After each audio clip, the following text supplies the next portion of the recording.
하나님의 말씀 보시겠습니다. 오늘 우리에게 주신 하나님의 말씀은 누가복음 23장 33절부터 43절의 말씀입니다. 누가복음 23장 33절에서 43절까지의 말씀입니다. 제가 하나님의 말씀을 봉독합니다. 해골이라 하는 곳에 이르러 거기서 예수를 십자가에 못 박고 두 행악자도 그렇게 하니 하나는 우편에 하나는 좌편에 있더라. 이에 예수께서 이르시되 아버지 저들을 사하여 주옵소서 자기들이 하는 것을 알지 못함이이다 하시더라. 그들이 그의 옷을 나누어 제비 뽑을세. 백성은 서서 구경하는데 관리들은 비웃어 이르되 저가 남을 구원하였으니 만일 하나님이 택하신 자 그리스도이면 자신도 구원할지어다 하고 군인들도 희롱하면서 나와 신 포도주를 주며 이르되 네가 만일 유대인의 왕이면 내가 너를 구원하라 하더라.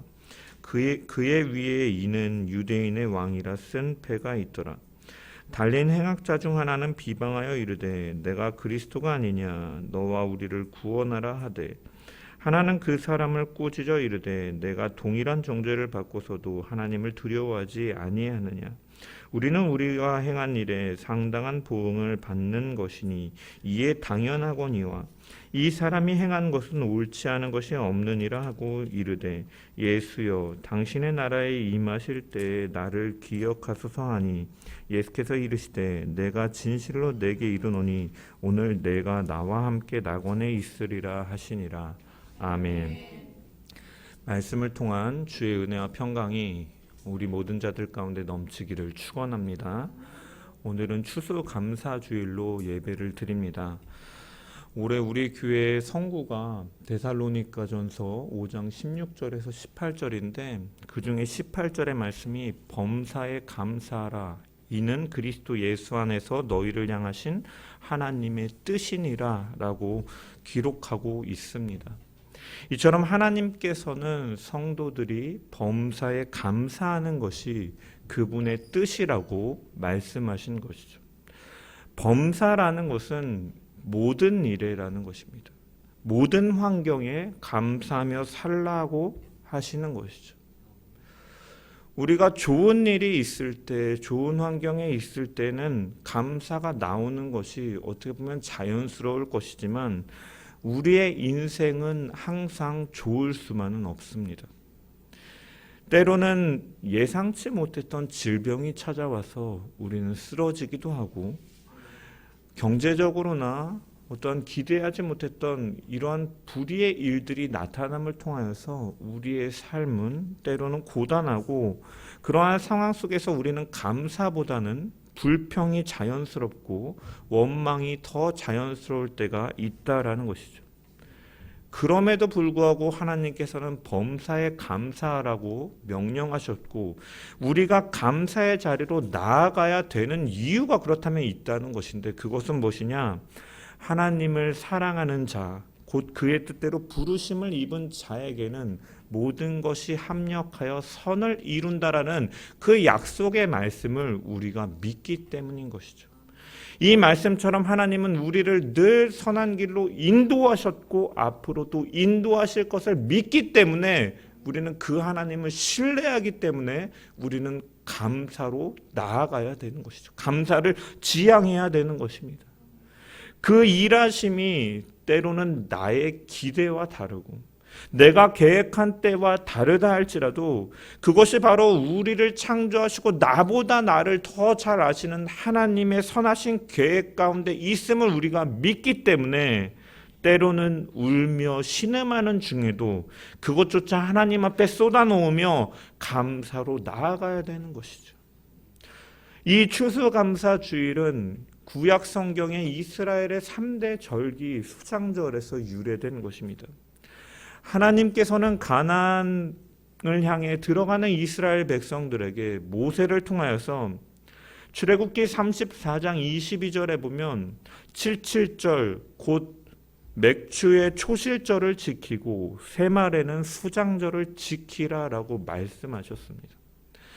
한 해 농사의 첫 수확인 보리와 밀을 거두는 초실절, 이 맥추절을 지키라 말씀하셨고, 가을의 곡식과 열매를 걷어들이는 이 창고에 저장하는 수장절을 지키라고 말씀하신 것입니다. 이 절기는 1차적으로 이 곡식을 이 씨앗을 뿌리고 자라게 하시고 추수할 수 있도록 도우신 하나님의 은혜를 감사하는 의미로 지킨 절기이고, 사실은 그 이면에는 단순히 이 곡식을 걷어들임으로 인해서 감사한 것보다는 그 이스라엘 백성들의 그 구원, 특별한 그 은혜인 구원과 연관시켜서 애굽에서 구원하여 내신 것과 광야에서 너희를 지키고 보호하신 그 하나님의 은혜에 감사하라고 이 절기를 주신 것이죠. 과거에 애굽 땅에서 종노릇하다가 거기서 구원을 받고 하나님께서 그들을 위하여 약속의 땅 가나안으로 인도하여 내셨고, 그 광야길을 걸어갈 때는 이 구름 기둥과 불 기둥으로 만나와 메추라기로 옷과 신발이 떨어지지 아니하고 해지지 않도록 지키신 그 하나님의 인도하심 속에서 너희가 가나안 땅에 들어와 이제는 그 땅에 정착하여 농사를 지으며 살 수 있게 되었음을 감사하는 절기인 것이죠. 단순히 열매를 거둬들임에 대한 감사의 그것을 넘어서서 구원하신 하나님과 인도하시는 하나님에 대한 감사를 표현한 것입니다. 우리는 이 절기의 정신을 가져와서 이 한국의 결실의 계절인 이 가을에 맞춰서 추수감사주일로 예배하는 것이죠. 이스라엘 백성들이 이 농사의 결실을 바라보면서 그것이 있기까지 그 특별한 구원인 하나님의 출애굽 사건과 그 인도하심을 회상하면서 기억하며 감사했던 것처럼, 우리를 구원하신 하나님의 사랑, 우리를 지키고 우주의 자녀로 살아가도록 인도하시는 그 하나님의 손길을 우리가 오늘도 기쁨과 감사함으로, 우리 또 오늘뿐만이 아니라 우리는 늘 감사하며 하나님께 영광을 돌려야 될 줄 믿습니다. 오늘 본문의 사건은 그 하나님의 구원하심, 우리를 구원하시기 위하여 독생자를 우리 가운데 내어주신 그 사건의 절정이라 할 수 있는 말씀이죠. 우리를 위한 십자가의 죽으심과 회개하는 자에 대한 구원을 선포하고 계신 내용입니다. 여러분, 십자가는 무엇입니까? 오늘날 십자가는요, 장식품으로 사용되고 액세서리로 사용돼요. 목걸이에, 귀걸이에, 또는 문신에, 예배당을 가리키는 종탑에 걸려 있고 교회를 나타내는 상징물로 사용됩니다. 하지만 본래 십자가는 어떠한 의미였습니까? 거리끼는 것이었고 미련한 것이었고 저주로 여겨졌습니다. 유대인들에게는 특히 신명기 21장 23절의 말씀, 나무에 달린 자는 하나님께 저주를 받았음이라 라는 이 말씀처럼, 이 십자가 나무 형틀에 달려 죽는 것은 하나님께로 저주를 받은 것으로 여겼기 때문에 유대인들에게는 거리끼는 것으로 저주로 여겼던 것입니다. 헬라인들에게도 마찬가지였습니다. 미련한 것으로 여겨졌습니다. 저급하고 수준 떨어지고 난폭하고 정말로 볼 것 없는 그 죄인들이나 달리는 형틀이 바로 십자가였던 것이죠.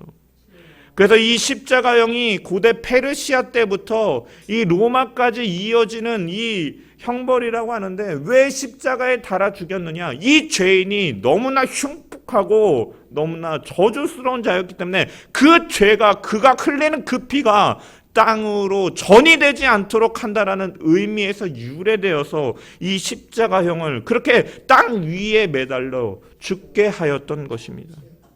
이처럼 십자가는 저주와 어떻게 보면 저급함과 추악함의 상징이라는 것이죠.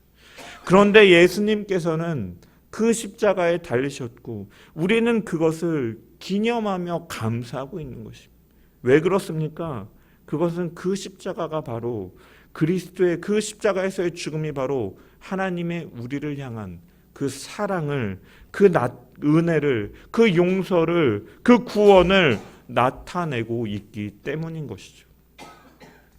33절의 말씀을 보면은 해골이라 하는 곳에 이르러 거기서 예수를 십자가에 못 박고 두 행악자도 그렇게 하니 하나는 우편에 하나는 좌편에 있더라 라고 기록하고 있습니다. 여기 해골이라 하는 곳, 제가 이전에도 한번 말씀드렸던 것 같은데 다른 복음서에서는 해골이라고 하면서 히브리어 명으로 이제 골고다라 하는 곳이다 라고 이렇게 설명을 하는데, 누가는 그저 해골, 크라니온이라고만 기록하고 있습니다. 이것은 이 누가복음을 기록한 이 대상이 이방인 그리스도인들이 주 메인 독자였기 때문에 사실은 그들에게 뭐 히브리어 지명을 알지도 못하는 히브리어 지명을 밝히면서 그들에게 설명할 필요는 없기 때문에 그 의미만을 전달하고 있는 것이죠. 해골이라 불리는 이유는 두 가지 견해가 있는데, 첫 번째로는 사형 집행을 당한 사람들이 너무나 많아서 그 땅에 해골이 많았기 때문에 그 지명이 해골이 되었다라는 의견과, 또 하나는 그 언덕이 해골의 모형을 가진 이 언덕이다라는 이러한 두 가지 견해가 있고, 보통은 주로 후자의 견해가 더 지지를 받습니다. 예수님께서는 이 길을 가시면서 이사야의 예언처럼 도살장에 끌려가는 어린 양처럼 아무 말씀도 하지 않으셨지만, 묵묵히 걸어가셨지만 십자가 위에서 필요할 때 예수님께서는 7마디의 말씀을 하시는데, 그 중에 첫 마디가 바로 본문 34절의 말씀인 것이죠. 우리 34절의 말씀을 다 같이 한번 읽어보겠습니다. 시작.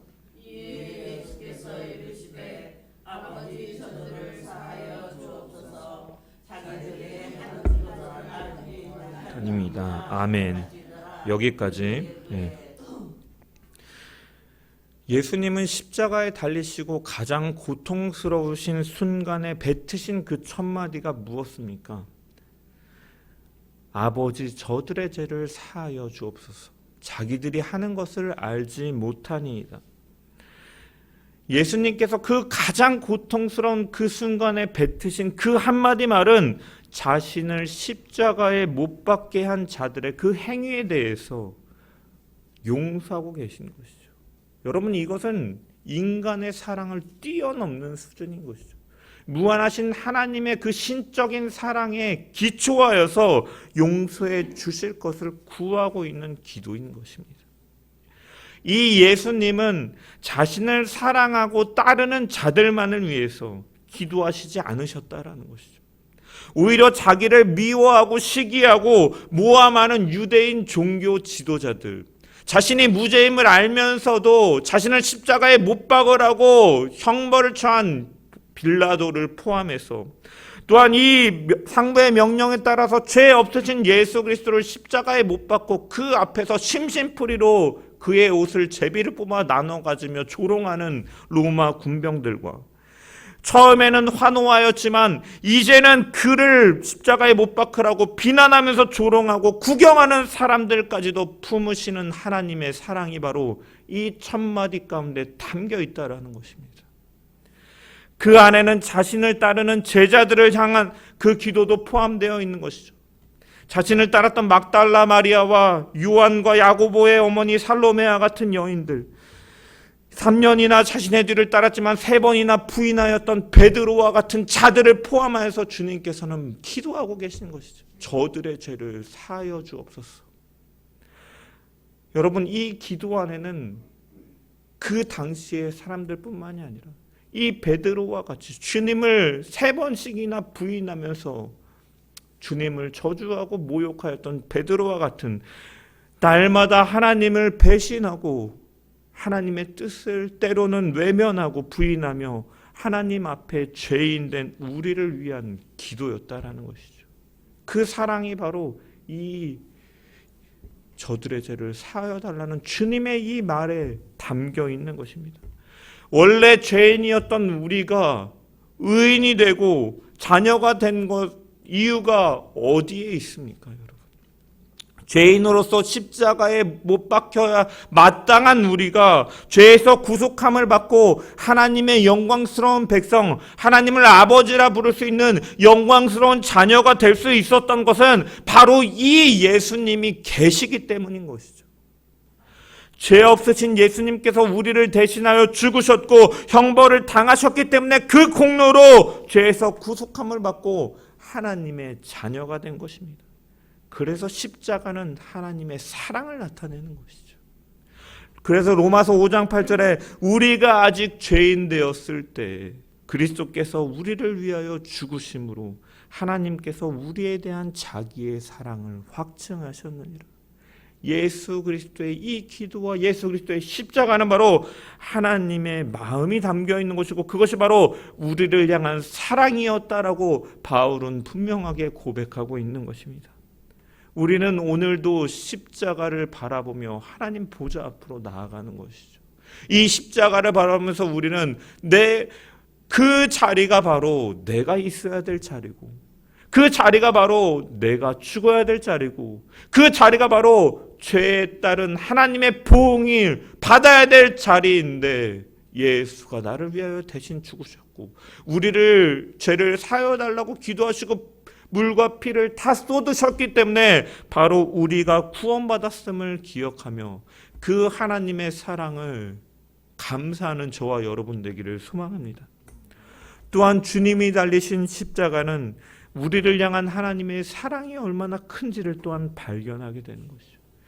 여러분, 십자가에 달려 죽으신 예수 그리스도의 모습은 정말로 처참했습니다.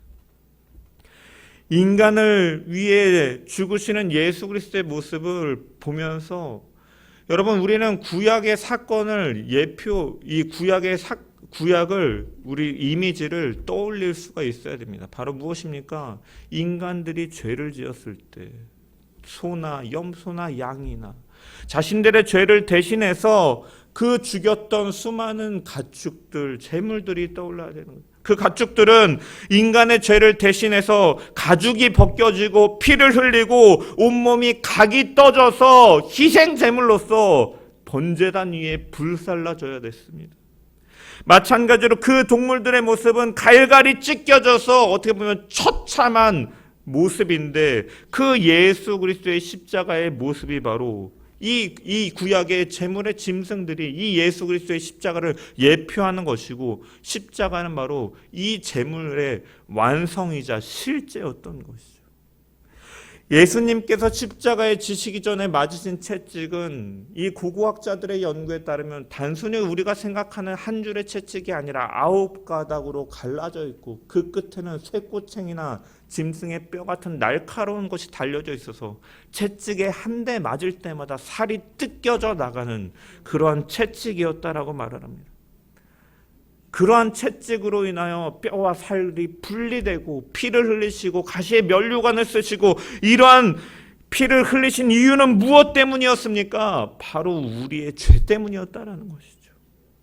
여러분, 십자가는요 한편으로는 이 우리의 죄의 심각성을 보여주는 의미이기도 한 것입니다. 하나님이 얼마나 죄에 대해서 철저하게 심판하시는가를 드러내는 것이 바로 십자가인 것이죠. 로마서 3장 25절에 보면 이 예수를 하나님이 그의 피로써 믿음으로 말미암은 화목제물로 세우셨으니 이는 하나님께서 길이 참으시는 중에 전에 지은 죄를 간과하심으로 자기의 의로우심을 나타내려 하심이라 라고 기록되어 있습니다. 여기 간과하심이라고 번역된 헬라어는 파라시네라는 단어인데 넘겨주다, 관대하게 보아주다라는 뜻으로 사용되고 신약 성경에는 오직 이 구절에서만 사용되고 있습니다. 영국의 유명한 설교가 로이드 존스 목사님께서는 죄를 간과하는 것과 죄를 용서하는 것은 또한 별개라고 이렇게 해석하면서 이 간과라는 말은 로마에서 사용되었던 말인데 로마법에서 어떤 사람이 유언을 했는데 그 유언에서 당연히 언급돼야 될 사람이 그냥 지나가 버렸을 경우에 그것을 나타낼 때 이 파라신이라는 단어가 이 간과하심이라는 단어가 사용된다라 그래요.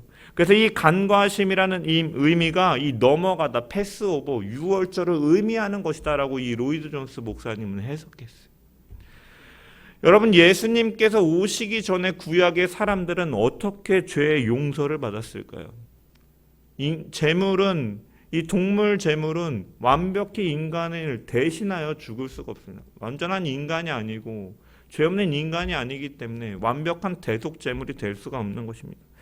하나님께서는 그들의 죄 때문에 동물들의 피를 흘릴 때 하나님께서는 이제 나중에 있을 예수 그리스도의 그 십자가에서 흘리신 그 피의 예표로서 그 동물의 짐승들의 피를 보시고 죄에 대한 심판을 넘어가 주신 것이죠. 간과해 주신 것입니다. 이것이 바로 구약시대 때 예수님을 그들이 실질적으로 만나지 못했고 예수님이 아직 십자가에 달리시기 이전이었지만 그들이 구원받고 죄 용서를 받을 수 있는 근거는 바로 하나님의 의로우심과 하나님의 그 약속으로 인하여 예표로 보시고 간과하시는 그 은혜 속에서 가능한 것이죠. 이처럼 하나님의 그 사랑은요, 시공간을 초월하는 사랑인 것입니다. 단순히 그 자리에 있었던 자들만을 위한 죄의 용서가 아니라 그 이전부터 많은 시간이 지난 지금 이 순간, 그리고 지금 이 순간 이후에도 예수 그리스도의 그 보혈의 그 피는 모두에게 적용되어지는 사건인 것이죠. 예수님의 십자가는 이처럼 인간의 죄의 문제를 해결하는 능력이 있다라는 것입니다.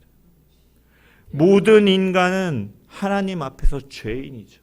죄로 인하여 원죄를 가지고 죄로 인하여 타락했고, 타락한 인간은 선을 행할 수도 없고 언제나 죄를 범하며 살아가는 존재인 것입니다.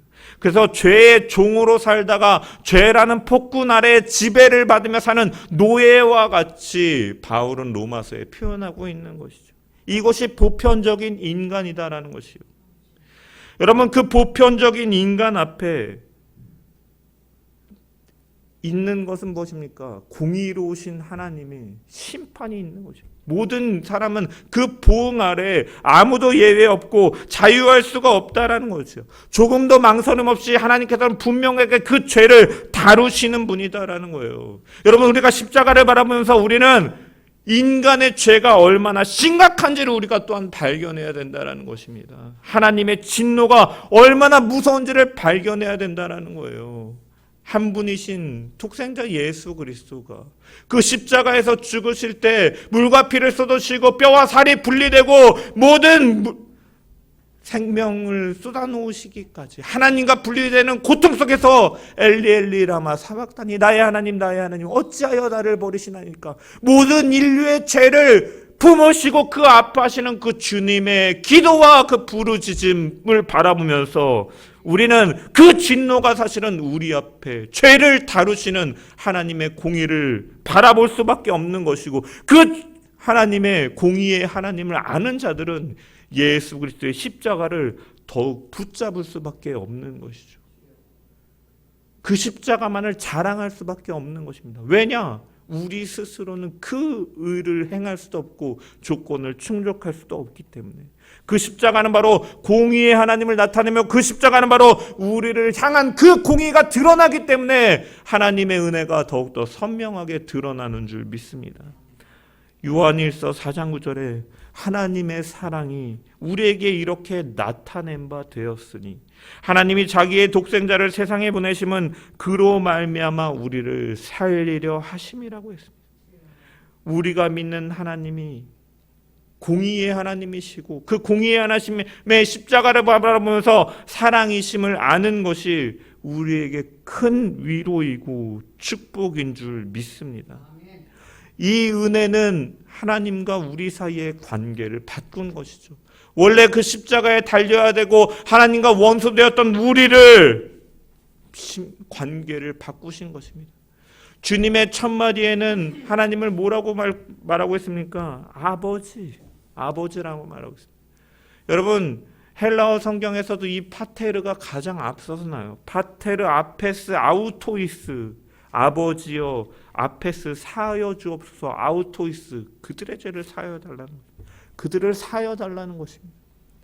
그리고 이 아버지와 아들의 관계는 이 예수 그리스도를 믿고 그분 안에 거하는 자들에게도 적용이 되는 것이죠. 관계가 변화된 것입니다. 예수 그리스도를 믿음으로 주라 시인하는 자들에게 하나님께서는 아버지가 되어주신 것이죠.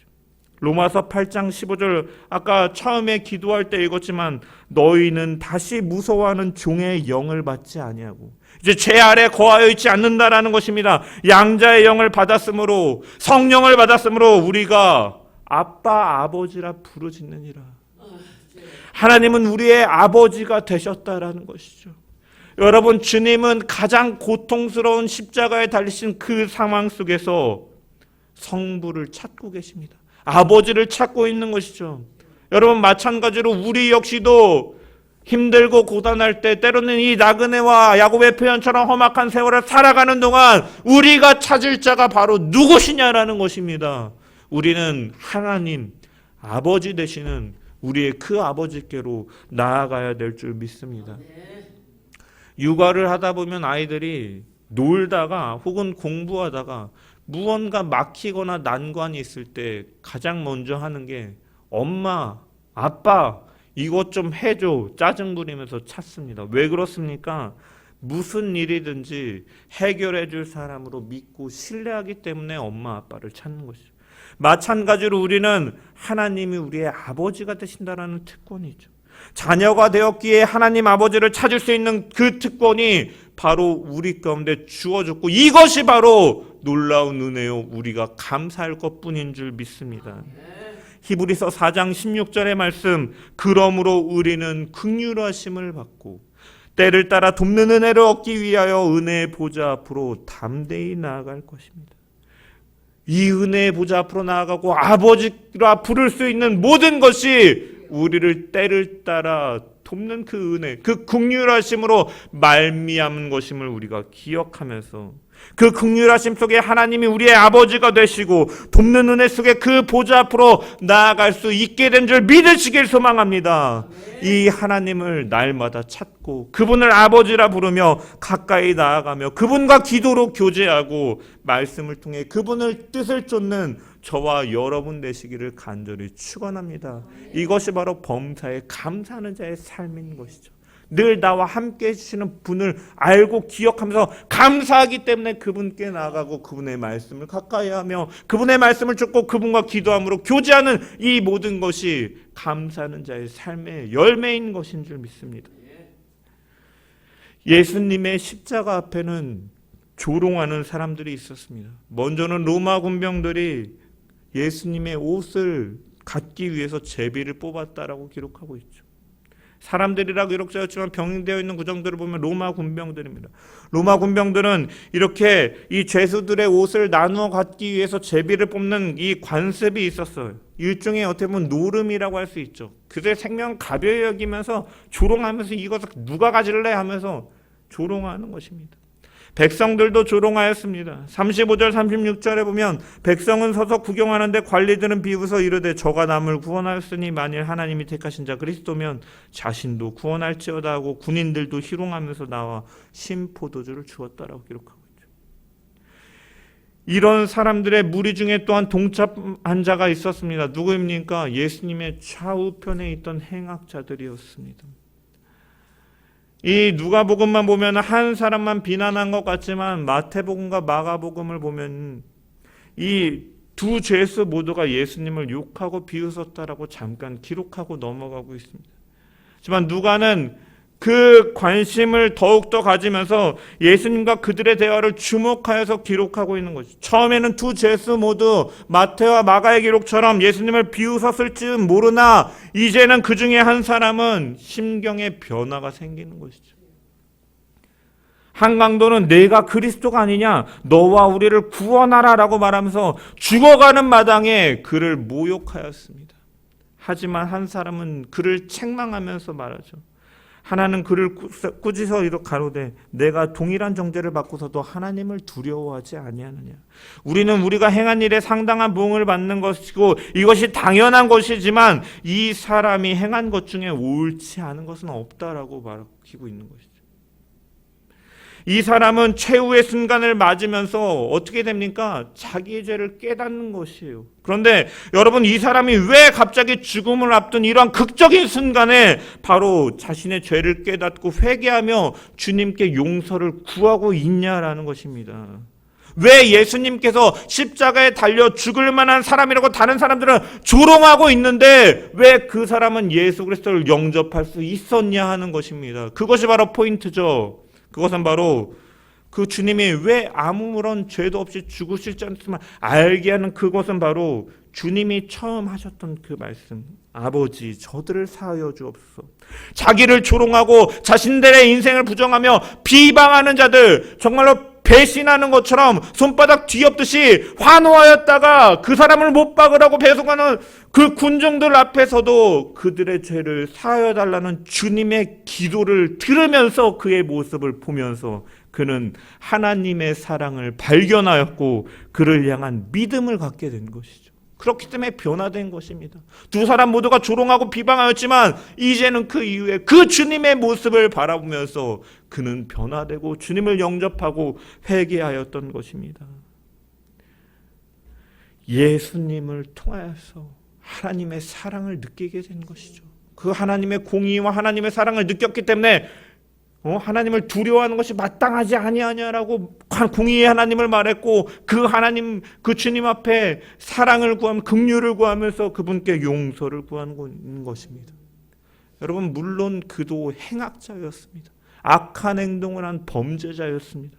큰 죄를 저지른, 십자가에 달려 죽었다란 죽임을 당하고 있는 것은요, 큰 죄를 저지른 범죄자라는 것이에요. 그럼에도 불구하고 구원을 받는, 그는 자신의 선행으로 인하여 구원받는 것이 아니다라는 것입니다. 예수님이 십자가에 달리셨음에도 불구하고 끝까지 그들을 사랑하고 품으시고 그들의 용서를 구하는 그 주님의 음성과 그 모습을 그가 듣고 보았을 때 그의 마음의 문이 열리기 시작했고 그 이분이 정말로 하나님의 아들이자 우리를 구원하시기 위한 분이다라는 것을 알게 되었고 구세주로 영접하게 되었던 것입니다. 그래서 그는 예수님과 그 십자가 밑에 있는 사람들이 보는 그 순간에, 죽음을 앞둔 그 극적인 순간에 자신의 죄를 회개하고 있는 것입니다. 예수 그리스도라는 그 생명의 빛 앞에 그가 섰기 때문에 자신의 어두움, 그가 자신이 얼마나 큰 죄인이고 하나님 앞에서 심판받을 자라는 사실을 깨달은 것이죠. 그래서 그는 회개하였던 것입니다. 하나님의 사랑이 그 자리 가운데 흘렀기 때문에 그 사랑 앞에서 자신의 죄인됨을 깨달으며 주 앞에 나아갈 수 있었던 것입니다. 이처럼 주 앞에 회개하고 주님을 믿을 수 있는 것은 하나님의 은혜인 줄 믿습니다. 몇 주에 걸쳐서 계속 이 성구를 말씀드리지만 에베소서 2장 8절에 너희는 그 은혜에 의하여 믿음으로 말미암아 구원을 받았으니 이것은 너희에게서 난 것이 아니요 하나님의 선물이라. 하나님의 사랑이 그 한 명의 죄인에게 흘러가고 그 은혜가 임하였기 때문에 그가 자신의 죄인임을 깨달으며 그가 하나님 앞에 돌이키고 나아갈 수 있었던 것입니다. 조롱하고 제비를 뽑던 로마 군병들처럼 추악한 죄인이면서 죄 없으신 예수님을 비방하였던 행악자와 다를 바 없는 자였지만 하나님은 은혜로 선물로 믿음을 주셨고 그 믿음으로 말미암아 이 사람을 구원하셨고 마찬가지로 사실은 이 로마 군병이나 그 무리들이나 유대 종교 지도자들과 같은 다를 바 없는 우리들을 바로 은혜와 사랑으로 구원하여 주신 그 하나님의 구원의 놀라우신 사랑과 은혜가 바로 이 십자가 가운데 있는 줄 믿습니다. 그 은혜가, 그 사랑이 돌 같은 내 마음을 부드럽게 하시는 것이고 십자가 앞에 낮아지게 하시는 것이며 죄인됨을 고백하게 하시는 능력인 것입니다.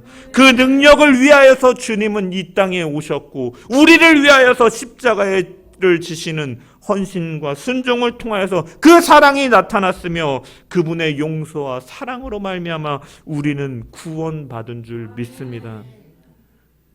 이 은혜를 아는 자들을 주님은 분명히 기억하실 것이다 라고 말씀하셨습니다. 그 행악자는 회개하면서 나를 기억하여 달라는 말에 네가 오늘 나와 함께 낙원에 있으리라 라고 말씀하셨습니다. 다르게 표현하면 기억해 달라는 요청에 기억하겠다라고 답변해 주신 것이죠. 이 사람은 다를 바 없는 행악자였습니다. 그러나 하나님이 기억하실 때 반전이 일어난 것이죠. 주님이 기억하실 때 반전이 일어나는 거예요. 하나님이 한나를 기억하실 때 애를 낳지 못하던 한나가 아이를 낳았고 하나님이 노아를 기억하심으로 말미암아 모든 심판받아야 될 그 자리 가운데 노아와 그의 가족들은 구원받았던 것처럼 주님은 우리를 기억하시는 분이십니다. 우리가 잘나서나 우리가 어떠한 특별한 공로가 있어서나 하나님의 의를 만족시킬 만한 어떠한 것이 있어서 우리를 구원하신 것이 아니라 하나님이 우리를 기억하셨기 때문에 구원받은 것을 기억하며 아비가 자식을 불쌍히 여김같이 여호와께서는 자기는 경외하는 자를 불쌍히 여기시나니 이는 저가 우리의 체질을 아시며 우리가 진토임을 기억하심이로다. 바로 걸으려고 해도 늘 비틀거리고 하나님을 향해 산다고 말하지만 때로는 방향을 잃고 헤매는 우리들을, 강도와 같은 나를 주님은 기억하사 늘 붙들어 가시고 구원에 이끄시는 그 사랑이 우리 가운데 있는 줄 믿습니다. 이 구원하심이, 이 사랑하심이, 이 은혜가 우리 가운데 있음을 오늘도 기억하면서 늘 범사에 구원하신 하나님, 인도하시는 하나님을 감사하며 살아가는 우리 모든 자들 되기를 주님의 이름으로 간절히 축원합니다.